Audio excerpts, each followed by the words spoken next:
Glowforge came in May. By the end of October, November area, like I paid it off. So I was like, oh, okay, this worked out. Audrey Min is building a really cool business with her Glowforge. It consists of digital and physical products, as well as sourcing items and blanks that other makers might want to use in making their products. She's also had really cool opportunities to work with Glowforge on a variety of projects. She's been interviewed about her business, and she's provided some trainings on using Procreate to create ornaments as well. She's doing all of this while balancing a full-time job and raising 2 small kids. Want to know how she does it? Let's go. So welcome, Audrey. Let's start kicking off with who you are, what your business does, how long you've been doing it. Yeah, my name is Audrey from Min2BeDesigns. The name came from like a little, play on words with my last name, Min, and just the idea that you're meant to design or you're meant to be here, right? I've had my Glowforge for 2 years, so I've been designing and also sharing just quick tips and tricks and helping new and interested laser artists to get on the laser train. You have a very distinct style. Did you have design skill beforehand? Did you learn all that? Did you just like design? How did you get started? I don't have a design background. I learned everything from when I purchased my Glowforge. So a lot of it came from YouTube videos of just like, and Google trying to figure out how to do something, like if I need to cut a circle, I'm like, how do I create a circle on Illustrator? Or how do I remove this part from, I just Googled everything and followed YouTube tutorials on like little points on that. With Procreate, similar thing. I found a lot of tutorials on YouTube as well as TikTok, and I started from there. Just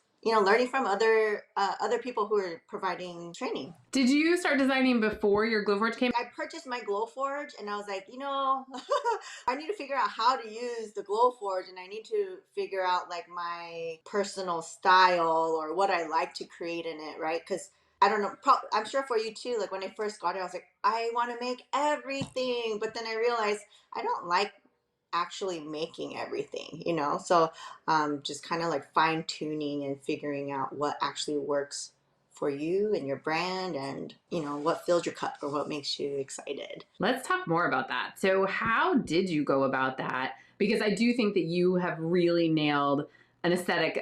I can pick out a picture and be like, I think that's probably Audrey's. How did you get to that point? It's funny that you say that, because for me, I'm like, I see that with other makers. I'm like, oh, that's so and so. Oh, that's so and so's, and I'm like, I wonder if I'll ever get that. So hearing that you actually said that about me, I'm like, oh, that's a compliment. I feel so. I feel like I achieved a goal without really knowing. I think just trial and error, seeing what fits, seeing what like style I like. Just because someone, you could follow a lot of people who have a lot, huge followings, and you could try to mimic what their aesthetics looks like. But if it's not suited for you and like what you enjoy doing, it's not going to work out. Your audience is going to clearly know that, and it's not going to. I think just trial and error, and then actually sharing the process helped me figure out what I liked and just like the style that I liked. And yeah. So what made you want to get a Glowforge in the first place? So I got my Glowforge 2 years ago. So that was kind of like right when the pandemic hit or was starting. And I was like, I need a creative outlet. I have a baby, I'm working from home, and I just need an extra channel to have something for myself. And so I saw the Glowforge ads. I saw people then, actually creating a business with the Glowforge. And I was like, I could do this, or let's try, and so pulled the plug and we actually purchased the Glowforge. I had a goal to pay off my Glowforge in like 2-3 years. I was like, it'll be a slow side income. The goal was to pay off my Glowforge with all the sales that came in, so that it's just equipment for me to have that's been paid off. It wasn't an urgent goal. Glowforge came in May of 2 years ago, and by the end of October, November area, like I paid it off. So I was like, oh, okay, this worked out. A lot sooner than I had anticipated, but not I wasn't complaining about that. Did you pay it off through lots of small individual things, and where did you sell? How did that work for you? One thing that I did was I shared my family portrait ornaments, and I actually started sharing it and like sending it out to influencers. And one of those was a jackpot, I guess. Or I was just so thankful that one shared and actually like, boosted my sales. It like really came from there, and then from there I think it kind of trickled down to like as people received it and then they shared it, it like kind of started trickling. But that's kind of how it happened.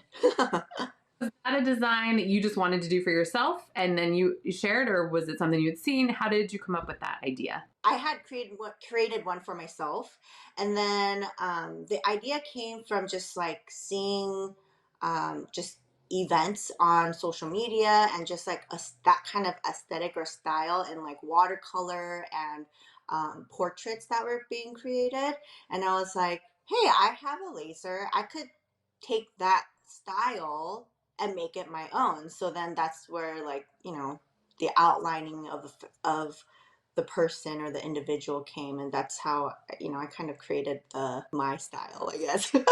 If you were to do this again, or you were giving advice to someone who's starting out, so they are thinking about investing in a laser, they just got one, what would your advice be to just get started? Because it sounds like you kind of did a little bit of everything, but you weren't afraid to put yourself out there. Like Hmm. saying stuff to influencers, that could be intimidating. Yeah, definitely, because you're afraid of the no, right? Because you could reach out to 10 and nobody could uh respond back to you. You could uh all 10 could respond, but no, none of them could post about it. You just really don't know. It's really a gamble, I guess, but it's investing into your business. uh I think I would tell people, if they wanted to start, to just start. Like like you don't need all the plans, you don't need everything all laid out. Just start. Try making something that you enjoy, that you want for yourself or your family, and then go from there. Share the journey, and then I think creating that relationship with your audience or your customers, then builds that, like, people are buying you or buying, I don't know if that makes sense, but more than the product, they're buying something from you, if you yourself is the entire brand. So yeah, just share the journey, and then you'll definitely be able to figure it out. And also I think connecting with other makers. Um, I think the community in like this community is super friendly, very helpful. So if ever you have like any questions, people are always willing to chime in to help. Um, and I think as people do that, you start doing that too. Like if everyone was a newbie, right? Everyone purchased the first laser, everyone had to go through the trial and error. So everyone's always and those people all received help from other people, I'm sure. So it just kind of trickles down and just share the love. My favorite communities or friends, laser friends or creative artist friends, all came from Instagram and TikTok. And I think those, you gain a lot of one-on-one relationships. You could build relationships that way, could encourage one another on each other's platforms, and just kind of help each other blossom and thrive. um, I also am part of a lot of Facebook uh, laser community groups, but I think um, those are a little bit harder to gain friends from, or even like find honest feedback without getting hurt. So I think you're starting off. Facebook is okay, but then you may you have to go in knowing that you will get both sides of spectrum in terms of receiving answers, right? You may not receive any answers. You may receive a lot of helpful answers. You may also receive some people who are not so friendly and are kind of rude, and then you're just like second guessing why you even got into this industry. But yeah, Instagram and TikTok is where I made friends. Well, I find you very helpful on Instagram and was very glad to connect with you because I agree. Instagram is definitely where I found the most people that I like. If I'm like, what? How do I do this? I go there for Right. sure. Do you sell on Etsy and your own website? What Uh-huh. was your process there? What's your recommendation? Yeah, I started off on Etsy, and I still have my Etsy account. And then earlier this year, I shifted over to my website. And so whenever I'm promoting anything or sharing links, it's all on my personal website, min2be.com. But I have Etsy running because Etsy is its own like platform, own playing field. You know, people specifically go onto Etsy to find like custom handmade crafts and, you know, art. Um, and that would be hard for me to not be a part of, especially just in this you know, you want to have a little bit of every market, I guess, or I do. um for people who are starting off, I think it's a good idea to start off on Etsy. You kind of gauge like what people like or don't like. But the drawback of being on Etsy is that when people purchase something, they say that they purchased it on Etsy. It's not you as a brand. And so if you're wanting to build your own brand and become a brand, you know, that's definitely something you want to consider, and maybe even start off having both. You know, it really is something to consider. Think about, it's also a financial thing too, right? Because if you're starting off on ground zero with no money, you don't want to create a website where you have to pay fees as well as XYZ. There's a lot of fees that comes with having your own website. There's a lot of things to consider. But yeah, I think having both is a good option. How far into your business did you start your own website? So a year and a half. And did you feel like you had enough traffic or just the bandwidth? What was the impetus to go that way? I wanted to become a brand of Min2Be, Min2BeDesigns. And, you know, I'm still in the process of figuring out what that brand is.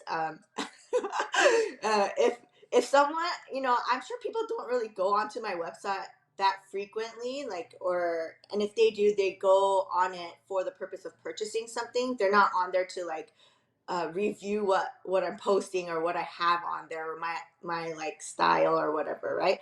But if you were to go on my website like every once a week or so, I think I think people would be like, "Hey, it changed. Hey, it changed again." Like, you know, I'm still trying to figure out my aesthetics, or just what I like and what I don't like. And so and I think that's okay, right? And I think that's the beauty of having your own website, is that you could customize it to your liking, and then if you don't like it, you could always change it up. You knew you wanted to be a brand. And so that was kind of the next logical step then, was to have your own website that you could define, have another space that you owned, right? That was not Right. just Instagram, but was your space. Yes, and I think around that time, around like last holiday season, as well as like the beginning of the year, you know, that's when like Etsy started announcing that they were going to raise their prices. And then I then started seeing a lot of shop owners complain about how like their account would get locked, or Etsy would hold on to some of their like earnings for, you know, whatever reasons that they created. And, you know, it just kind of, Etsy wasn't rooting for the maker, right? And as good as a platform it is, I wanted to make sure that I wasn't fully dependent on Etsy, and that if people started going away from Etsy, that I wouldn't lose my clientele. Um, you know, so I needed to like switch over ASAP. When you think about your business going forward? Because right now it's part time. Is your goal to go full time? It is. What does that look like for you? What are those next steps to be able to go full time? So my goal, I guess, and currently in the process of transitioning most of my product to be digital. So I have a handful of SVG files, both on Etsy as well as Min2Be.com. But I want to provide more, right? Of that, I have a lot on my computer as well as my iPad. I just haven't had the chance to like sit down and start testing and actually producing or uploading and launching. So that's the next step, to have like an actual portfolio and even like options for more makers. And then yeah, that's, and then as income starts flowing in, then I'll quit my job. What does your ideal day in your business look like? If you could make a day that was your perfect business day, what would it look like? Um, it would, I think it would start off with, family time of like breakfast and all of that.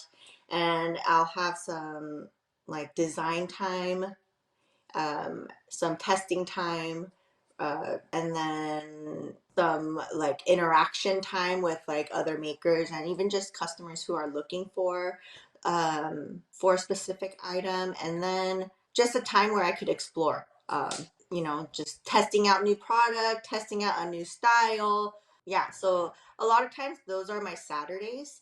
It kind of like it's described a Saturday, um, an ideal Saturday, I guess, where like I would have a couple hours to just like catch up on all the logistics stuff of the business, all the computer stuff and things like that. And then I have a couple hours like in my garage. Like I got a new scroll saw recently, so then I'll be able to scroll saw something and just kind of test that out, learn how to actually use it.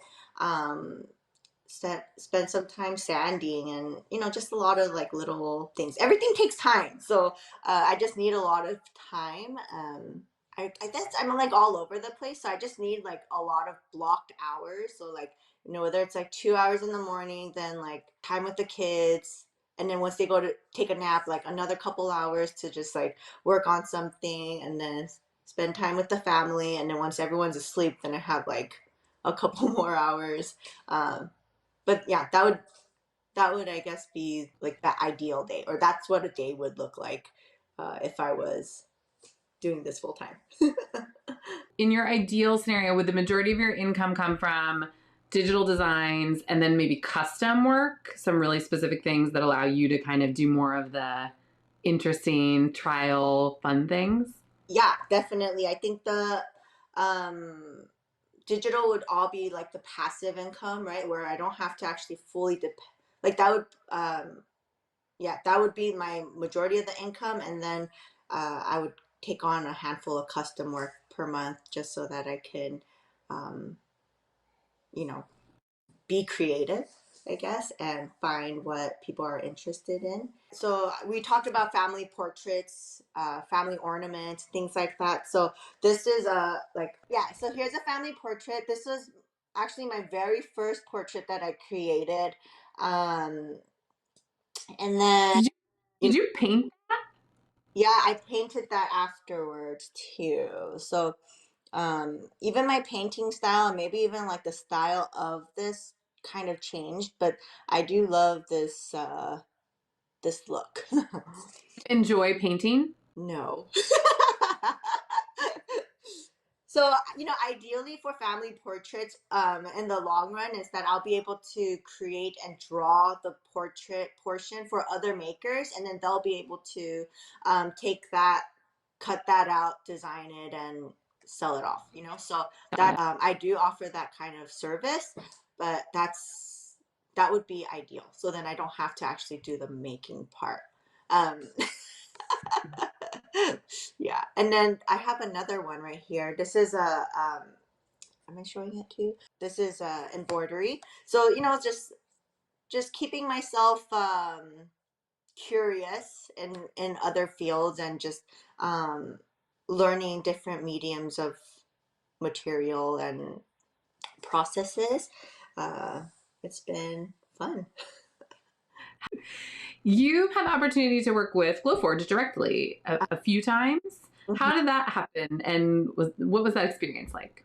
Yeah, I they reached out to me on Instagram. So that's just how it kind of all worked out. I was posting videos, I was posting like pictures and tagging them on there, and then I guess, that started the like flow of interest, and then um they reached out to me and we worked together on a couple things, and it was nice to work with the company that like I have a Glowforge and I really love my Glowforge. So it was nice to work with them for them to know who I am and like, kind of like promote each other. Like, yeah, I'm promoting Glowforge at the end of the day, right? But then when they share me on their platform, that brings in traffic my way too. So I just take it as like a marketing option. What was the most exciting day you've had in your business so far? And my most exciting day, I think, has to be that one day where the influencer shared my ornament that I made for her family, and that day, that at that moment, my internet actually went down. So like, I was like, okay, I'm done. I have to wait for my internet to come back so that I can start working. And we were just sitting on the couch, just like, what should we do? And then all of a sudden, my phone was like blowing up. It was like cha-ching, cha-ching, cha-ching, cha-ching, and I was like, uh, what's going on? Like, what's going on? So I had to like take off my Wi-Fi on my phone to see what was going on, and then I went onto Instagram to see that like she had tagged me and tagged my Etsy shop, and I was just like floored with just gratitude that like that had happened, and like I was able to create something that I love for a lot of people. Where do you get inspiration? How do you find inspiration? And I think inspiration comes from everywhere. Like a lot of it comes from my kids and just like things that they enjoy doing, or maybe even like what they had said, or like our experience together outside. On our walks, or just like we went on a vacation. So things that I see, in a different city. Those are where I get my inspiration from. Uh, and then I also see what's trending and on social media, and then I try to like merge them together to be to become something. What was your most frustrating day in your business so far? I think my most frustrating day was when like I was trying to use the Glowforge. I was trying to use the pass through on a big project for a friend, and it was just not working. Um, and so I lost a lot of time. I lost a lot of material, and like I couldn't figure out um, what the issue was, or like what was wrong with my file, or why the machine was just like not like understanding it.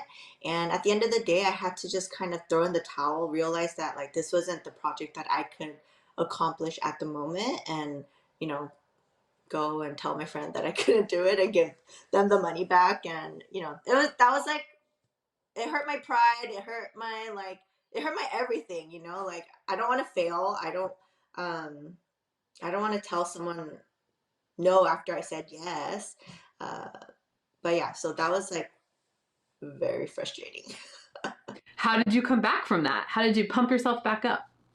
um when I get frustrated like that, I just like I turn everything off. I have to do like a power reset on my mentality, on just like my emotions, everything. So I just step away from, you know, my workstation, and then go do something else, and then I'll come back when I'm like recharged or refreshed. And I try not to touch it. So frankly, I haven't touched that project, and I told myself like I'll come back to it one day, and I'll like I'll gift it to them,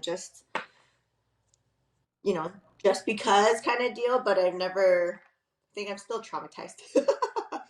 What would you say that you obsessed over in your business that you're really glad that you did? I think just like being okay with me, like being okay with where I am. I think that's like, I was like, I wanted to make sure that whatever I made was something that I enjoyed, that I wanted to do, and I didn't want to like step away from that and create something that everyone else made. Like um, I think if you go on like Facebook and you're in Facebook groups, you start seeing that everyone is designing similar items, right? Like you see something and they're like, "Oh, hey, I made that too. Like here's mine," and everyone has the same aesthetics. So I think I wanted to, even from the beginning, I wanted to make sure that I created something that was me, like that. And I wasn't trying to follow trend 100%. Like I wanted to make sure that even if I was doing something that was trending, that it still had me in it. It still had Audrey or the Audrey aesthetics or Min2 aesthetics in it. Um, and I think, sometimes I wonder, like, is that like hindering my business, or is it helpful? And I think for the in the long run it's definitely going to be helpful, because you're then going to be your specific style. Like meant to be will be a specific style that people come to and look forward to and look to. I don't know. But yeah, I think just like, I know it's not an actual like item or part of the business, but yeah, that's like something that I've always like wanted to keep true to for myself. That you know, everything that I do, it looks and is for me. Well, and I think that's something I've talked about with a couple different people is I've seen a lot in the Facebook groups, people complaining about saturation and Glowforge is everywhere and everyone has one. But what you're saying and what other people have said is if you're making things that are unique to you, there's room. It's Right. when you're trying to copy these trends Right. and you're trying to like use somebody else's bestseller to drive your business, Hmm. that's not sustainable. Right. And it won't, you said before, I think you said won't fill your cup. And I think that's really true. Have you found that to be the case? Yeah, like, so you know, people will share, hey, like there's a sale going on at, this store. Go get your like coasters because they're my number one seller, or, like this ornament is trending and it's selling. I made so much money from it. Like here's the file or buy it, whatever. Um, and I've noticed that for people who, one, like, you have to kind of be lucky to also follow that train or get that traction. And then two, if you do gain that traction, you have to like continuously find the next one so that you could ride the wave. Otherwise, once that trend ends, you're done. Right? So like I think that's why the importance of figuring out what your brand style um, is very important. You may be able to ride that wave to pay off your Glowforge, and maybe it helps you to figure out, pick a few files that you think, buy a few files from people that you think might be an aesthetic that's something you like to do. Mm-hmm. Make those things so you're not spending time, learning to design, getting frustrated with that, but don't make that your whole business Right. model. What is your least favorite thing to do in your business? Painting. Actually, it's not too bad, I would say, but like the I think that my least favorite is like the trial and error process of like trying to figure something out, and like when something doesn't come out the way you want, like that's frustrating, and just trying to figure it out over and over and over again. Um, that's like my least favorite because I don't have patience, and like I don't like not being good at something, or like and I like failing. So yeah, like there's just that trial and error. Like I initially love it, and like I love the initial part, I love the end part, but like that middle part of just like struggling with it, like that's like, oh, it makes me so frustrated, and I just want to like throw the towel in.